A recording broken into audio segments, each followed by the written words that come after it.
Башкортостан Ямагат палатаһында Атай даны конкурсының йомгаклау тантанаһы үтте. Һаумыгыз, эфирда интервью студияла Гөлсүмә Иштанова. Программабыздың кунагы Башкортостан Ямагат палата агзаһы Ания Ахмадуллина. Һаумыгыз, Ания Рабилина. Шулай итеп, Атай даны республика конкурсы быел инде 6-сыгала оештырылган килеп сыга. Байтак кына зур тәҗрибәһе бар. Ниндирәк тәэсираттар менән үтеп китте бу тантана быелга? Быел әти даны дигән конкурста 4 номинациядә әтиләрне котладык. Анда инде номинациялары булды ватан саклаучы, шуннан инде гаилә традициялары саклаган династиялар, кайгыртучанлык һәм сизгерлек һәм инде активист әти. Аша 4 номинация буенча билдәләнде тимәк еңүчеләр. Катнашучылар быел ничек әүдем катнаштылармы, күпме кеше катнашты?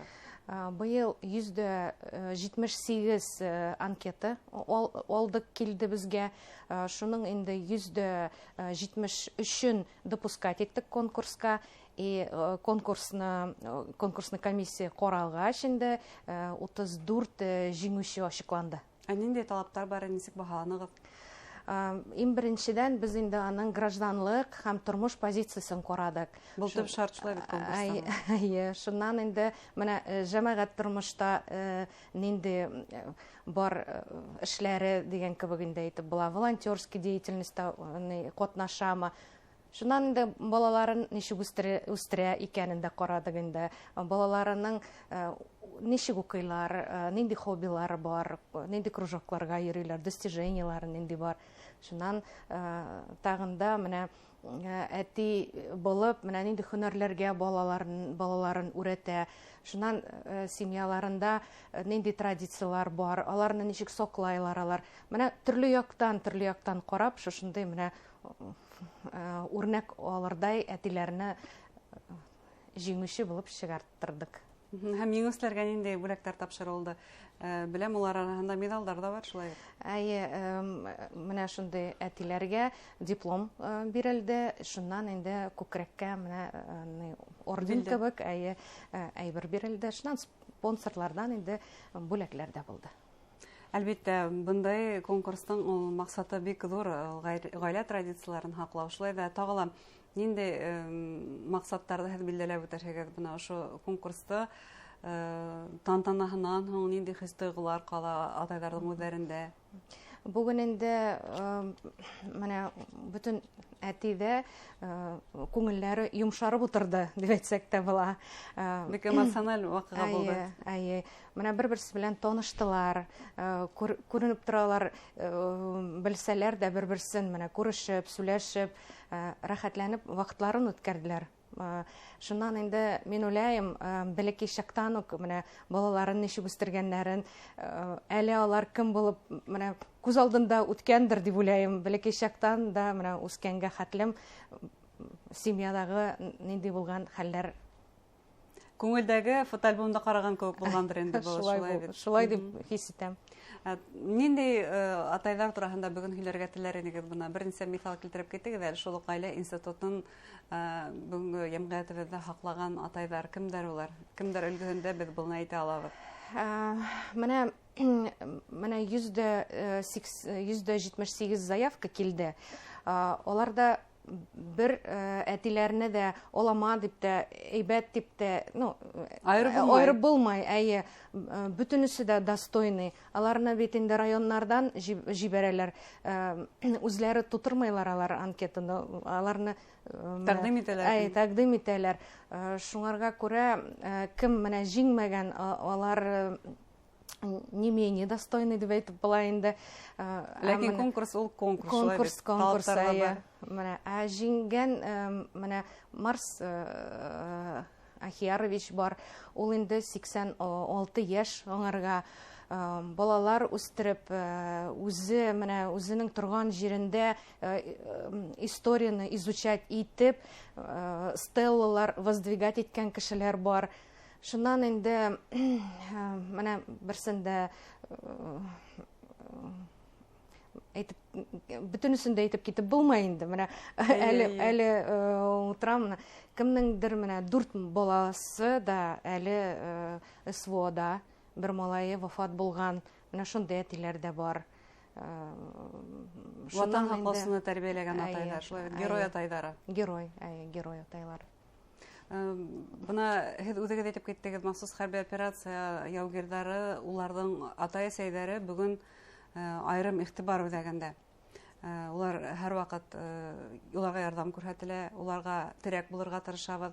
Ниндәй бuna гаиләләрдә шулай да һез әйтеп китерегез, бүген уларга ниндәй хөрмәт күрсәтелде? Бүгенгесе генә түгел, менә алда конкурста критерийлар бар. Анда инде бала үстергәндә нинди вклад бар әтинең дип критерий бар.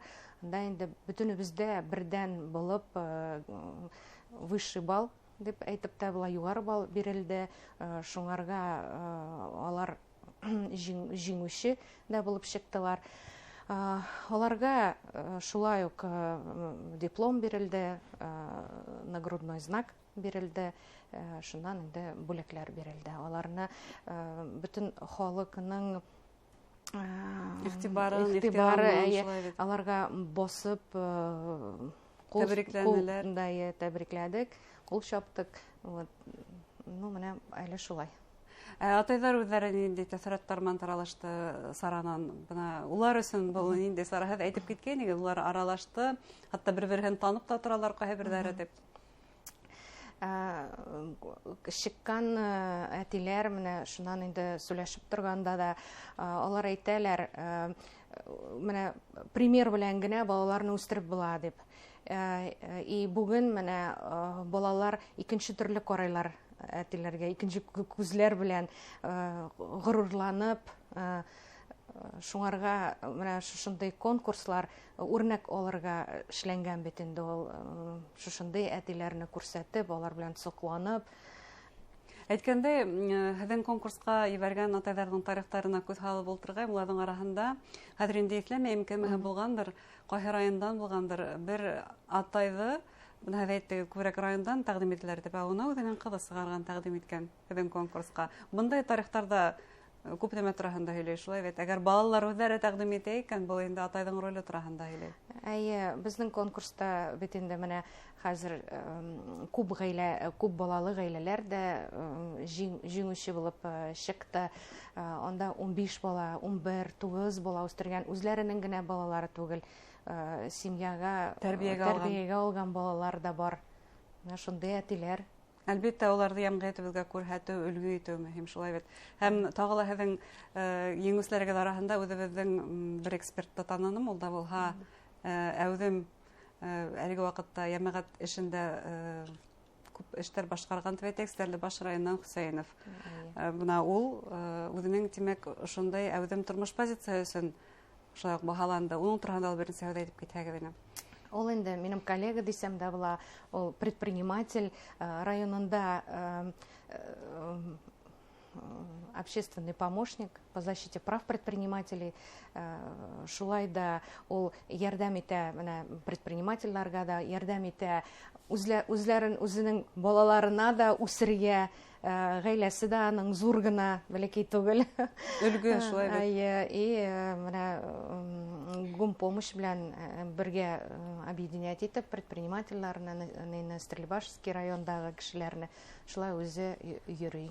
Бына һеҙ уны минең өсөн икенсе яҡтан астығыҙ, Ринат Хөсәйенов. Беҙ уны сөнки гуманитар ярҙам әҙерләүсе тип кенә беләбеҙ, әүҙем тип беләбеҙ. Ул баҡһаң бына шундай эшҡыуар да, эшен дә алып барған һәм ярҙамдан да баш тартмаған кеше булып сыҡты. Тимәк, атайҙар араһында бындай кешеләр күп, бүләкләнгән атайҙар араһында. Бөтөнөсөндә менә анкеталарны ҡарағанда, анкета белән генә түгел. Без аны барыбер соцсетиҙа да ҡарайбыз, беләбезме, юҡмы. Төрлө яҡтан инде ҡарап, шуңарға бүген менә сөйләделәр, тағын да ғорурланып, тағын да яратып ҡарадык, тыңнадык, менә шундай әтиләрне. Лайыҡлылар баһаланды. Лайыҡлылар еңеү яулана, тимәк. Был Атай даны конкурсы, ул республиканың йәмәғәт палатаһының үҙенең проекты, йәмәғәт проекты тиһәк тә була. Сит төбәктәрдәге коллегаларыгыз менән мөгаен аралашагыз, чөнки үзегез шулай гуманитар ярдәм йөрәтәһегез Луганск яктарына, Донецк яктарына. Нисек баһалай күршеләр безнең бу эшебезне? Улар бу тәҗрибәне үзләрендә кулланырга әзерме? Менә бездә бит инде республикада бу 2020 елны беренче тапкыр үткәрелгән шушы конкурс. Шуннан инде бүтән республикаларда киләләр, карайлар, үрәнәләр. Шуннан 24 елны менә Пермдә беренче тапкыр Отцовская доблесть дигән конкурска ошаган конкурс оештырылды.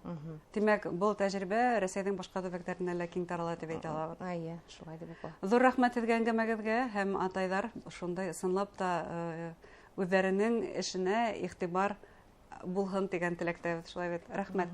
Хөрмәтле тамашачылар, Башкортстан Җәмәгать палатаһының атай даны конкурсының йомгаклары турында Ания Әхмәдуллина һөйләштек. Игътибарыгызга зур рәхмәт.